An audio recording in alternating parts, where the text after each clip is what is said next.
ಏನಿವತ್ತು KPRS ಕರ್ನಾಟಕ ಪ್ರಾಂತೀಯ ರೈತ ಸಂಘ ವತಿಯಿಂದ ರಾಜ್ಯ ಮಟ್ಟದ ಸಮಾವೇಶವನ್ನು ಕೋಲಾರ ಜಿಲ್ಲೆಯಲ್ಲಿ ಕೋಲಾರ ಕೇಂದ್ರ ಸ್ಥಾನದಲ್ಲಿ ಆಯೋಜನೆ ಮಾಡಿದೆ. 8, 9, 10,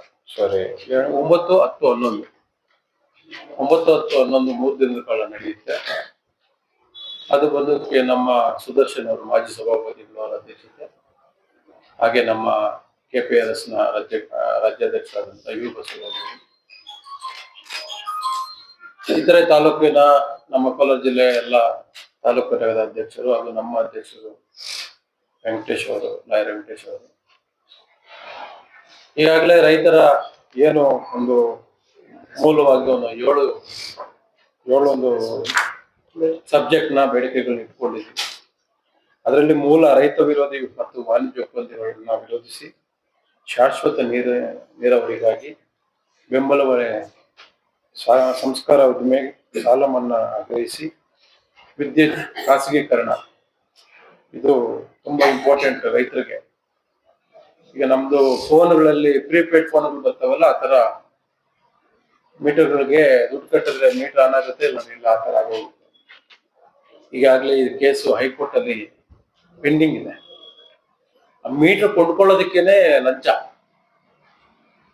400 ರೂಪಾಯಿ ಮೀಟರ್ನ 4,000 ರೂಪಾಯಿ ಕೊಟ್ಟು ತಗೊಳ್ಳೋದು ಗೌರ್ಮೆಂಟ್. ಆತರ ಒಂದು ಸನ್ನಿವೇಶ ಇರ್ಬೇಕಾದ್ರೆ ಅದನ್ನ ಈಗಾಗಲೇ ಹೈಕೋರ್ಟ್ ಅಲ್ಲಿ ನಡೀತಾ ಇದೆ, ಕೇಸ್ ನಡೀತಾ ಇದೆ, ತಪ್ಪಿತಸ್ಥರಾಗಿದ್ದಾರೆ. ಅದ್ರ ಜೊತೆಗೆ ಬಗರ್ ಹುಕುಮುಳ್ಳ ಸಾಗುವಳಿ ಚೀಟಿಗಳ ಬಗ್ಗೆ ಫಾರ್ಮ್ 53 ಹಾಕಿರ್ತಾರೆ ರೈತರು. ನಮ್ಮ ಶಂಕರ್ ಅವ್ರು ಹೇಳಿದಾಗೆ ತಾಲೂಕಲ್ಲಿ 15,000 ಅರ್ಜಿ ಹಾಕಿದ್ದಾರೆ. ಸಣ್ಣ ರೈತರು 13,000 ಅರ್ಜಿ ವಜೆ ಆಗಿದೆ. ಈ ರೈತರ ಪರವಾಗಿ ಹೋರಾಟ ಮಾಡೋದು ಏಕೈಕ ಪಾರ್ಟಿ ಅಥವಾ ಸಂಘಟನೆ ಇರ್ಬೇಕಾದ್ರೆ ಕಮ್ಯುನಿಸ್ಟರು, ಅದು CPM ಪಾರ್ಟಿ ಮತ್ತೆ KPRS. ಈ ವಿಚಾರವಾಗಿ ಯಾರು ಧ್ವನಿ ಎತ್ತಿಲ್ಲ ಇಲ್ಲಿವರೆಗೂ. 13,000 ರೈತರಿಗೆ ಭೂಮಿ ಇಲ್ಲ, ಧನವಂತರಿಗೆ ಭೂಮಿ. ಅವನು ಎಲ್ಲಿ ಇರ್ತಾನೋ ಏನ್ ಮಾಡ್ತಾನೋ ಗೊತ್ತಿಲ್ಲ, ಅವನಿಗೆ ಭೂಮಿ 2 ಎಕರೆ 3 ಎಕರೆ ಹಂಚಿಕೆ ಆಗೋದು.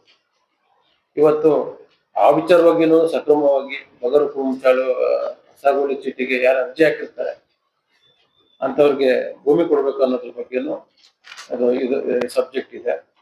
ಜೊತೆಗೆ ಅರಣ್ಯ ದೌರ್ಜನ್ಯ ಅಷ್ಟಿಷ್ಟಲ್ಲ, ನೀವೆಲ್ಲ ಇತ್ತೀಚಿನ ದಿನಗಳಲ್ಲಿ ನೋಡಿರ್ತೀರಿ. ಮೊನ್ನೆ ಹೀಗೆ ಟಿವಿಯಲ್ಲಿ ನೋಡ್ತಾ ಇದ್ದೆ, ಸುಮಾರು 25-30 ವರ್ಷದಿಂದ ಬೆಳೆದತಕ್ಕಂಥ ಮಾವಿನ ಮರಗಳನ್ನ ಕಟಾವು ಮಾಡ್ತಾರೆ. ಈಗ ಅರಣ್ಯ ಇಲಾಖೆ ಅರಣ್ಯ ಬೆಳೆಸುವಂಥದ್ದು. ಇವ್ರೇನ್ ಮಾಡ್ತಾರೆ, ಭೂಮಿನ ಲೆವೆಲ್ ಮಾಡ್ಬಿಟ್ಟು ಫೆನ್ಸ್ ಆಗ್ತಾ ಇರ್ತಾರೆ. ಏನೋ ರಿಯಲ್ ಎಸ್ಟೇಟ್ ವ್ಯಾಪಾರಿಗಳು ಭೂಮಿನ ಲೆವೆಲ್ ಮಾಡ್ಬಿಟ್ಟು ಲೇಔಟ್ ಮಾಡ್ತಾರಲ್ಲ, ಎಲ್ಲ ಸಮ ಮಾಡ್ಬಿಟ್ಟು ಆ ತರ ಮಾಡ್ತಾರೆ. ಕೋಸು ಇನ್ನೊಂದೇನೋ ನನ್ ತಿಳ್ ಮಾಡ್ಕೊಂಡು 15-20 ದಿವಸಕ್ಕೆ ಕಟಾವ್ ಬರುತ್ತೆ. ಕಟ್ ಮಾಡಿ ಅವನೇನೋ ರೈತ ಬೆಳೆದಿರೋದನ್ನ ಎತ್ಕೊಳ್ತಾರೆ. ನೀವು ಫೆನ್ಸ್ ಹಾಕಲು ನಿಮ್ ಜಾಗ, ಅದನ್ನು ಕೂಡ ಮಟ್ಟ ಮಾಡ್ಬೋದು. ಅವ್ನು ಟೊಮಾಟೊ ಹಾಕಿದ್ರೆ ಟೊಮಾಟೋನ ಮಟ್ಟ ಮಾಡ್ಬೋದು. ಇದಕ್ಕೆ ಹಿಂಗಾಗ್ಬಿಟ್ಟಿದೆ ಅಂದ್ರೆ ರಾಜ್ಯ ಸರ್ಕಾರಗಳಾಗ್ಬೋದು, ಕೇಂದ್ರ ಸರ್ಕಾರ ನೀತಿಗಳು. ನಾವು ರೈತರಿಲ್ಲ ಅಂದ್ರೆ ಈ ಜಗತ್ನಲ್ಲಿ ಏನು ಇಲ್ಲ ಅಂತ ಎಲ್ಲರಿಗೂ ಅರಿವಿದೆ. ಆದ್ರೂ ಈ ಬಂಡವಾಳಶಾಹಿಗಳು ಮಾತುಗಳಿಗೆ ಅಥವಾ ಬೇರೆ ಏನೋ ಒಂದು ಪ್ರಭಾವಕ್ಕೊಳಗಾಗಿ ರೈತರ ಮೇಲೆ ನಿರಂತರವಾದ ದೌರ್ಜನ್ಯ, ಅವ್ರ ಬಗ್ಗೆ ಧ್ವನಿ ಎತ್ತೋದಕ್ಕೆ ಯಾವ ಕೈಲೂ ಆಗಲ್ಲ. ಮೇಡಮ್ ಅವ್ರು ಹೇಳ್ತಾ ಇದ್ರು, ಅವನು ಅಧಿಕಾರಕ್ಕೆ ಬರೋವರೆಗೂ ಶಾಶ್ವತ ನೀರಾವರಿ 3 ಟೈಮ್ ಸಂಸ್ಕರಣೆ, ಅದಾದ್ಮೇಲೆ ಅದ್ರ ಬಗ್ಗೆ ಯೋಚನೆ ಮಾಡಲ್ಲ. ಇನ್ನೇನು ಎಲೆಕ್ಷನ್ ಇನ್ನೊಂದು 3 ತಿಂಗಳಿದ್ದಂಗೆ ವರ್ಷ ಇದ್ದಂಗೆ ಸ್ಟಾರ್ಟ್ ಮಾಡಿದ್ರೆ ಶಾಶ್ವತ ನೀರಾವರಿ ಬಗ್ಗೆ ಹೋರಾಟ ಮಾಡ್ತಾರೆ. ಕೃಷ್ಣ ನೀರು ಬೇಕು ಅಂತಾರೆ, ಕಾವೇರಿ ನೀರು ಬೇಕು ಅಂತಾರೆ, ಬಿಟ್ರೆ ಇನ್ನ ತುಂಗಭದ್ರಾ ದಿನ ನೀರು ತರಿಸ್ಬಿಡ್ತಾರೆ. ಪರಿಸ್ಥಿತಿಗಳಂಗಿದೆ, ಜನರು ಜಾಗೃತಗೊಳ್ಬೇಕು. ಇವತ್ತು ತಾಲೂಕಿನಲ್ಲಿ KPRS ನ 50 ಘಟಕಗಳಿಂದ ಸುಮಾರು 2,500 ಜನ ಆ ಸಮ್ಮೇಳನಕ್ಕೆ ಬರ್ತಾ ಇದ್ದಾರೆ 9ನೇ ತಾರೀಕು. ಅದೇ ರೀತಿ ಎಲ್ಲಾ ತಾಲೂಕಿನ 6 ತಾಲೂಕುಗಳಿಂದ ಸುಮಾರು 15,000 ಜನ ಸೇರುವಂತ ದೊಡ್ಡ ಮಟ್ಟದ ಕಾರ್ಯಕ್ರಮ. ಅದು ರಾಜ್ಯದಲ್ಲಿ ಕೋಲಾರಲ್ಲೇ ಯಾಕೆ ಮಾಡ್ಬೇಕಂದ್ರೆ ಇದು ಕೃಷಿ ಆಧಾರಿತ ಜಿಲ್ಲೆ. ರೇಷ್ಮೆ ಇರ್ಬೋದು, ಟೊಮಾಟೊ ಇರ್ಬೋದು, ಹೈನುಗಾರಿಕೆ ಇರ್ಬೋದು. ಮೇಡಮ್ ಅವ್ರು ಹೇಳ್ತಾ ಇದ್ರು, ಇಲ್ಲಿ ಯಥೇಚ್ಛವಾಗಿ ಟೊಮೊಟೊ ಬೆಳಿತೀವಿ. ಒಂದು ಕೆಚಪ್ ಮಾಡುವಂಥದ್ದು, ಟೊಮೊಟೊ ಸಂಸ್ಕರಣೆ ಮಾಡುವಂಥದ್ದು ಒಂದು ಕಾರ್ಖಾನೆ ಇಲ್ಲ. ಅದೇ ರೀತಿ ಒಂದು ಮಾವಿಂದ ಜ್ಯೂಸ್ ಫ್ಯಾಕ್ಟ್ರಿ ಆಗ್ಬೋದು, ಇನ್ನೊಂದು ಏನಿಲ್ಲ.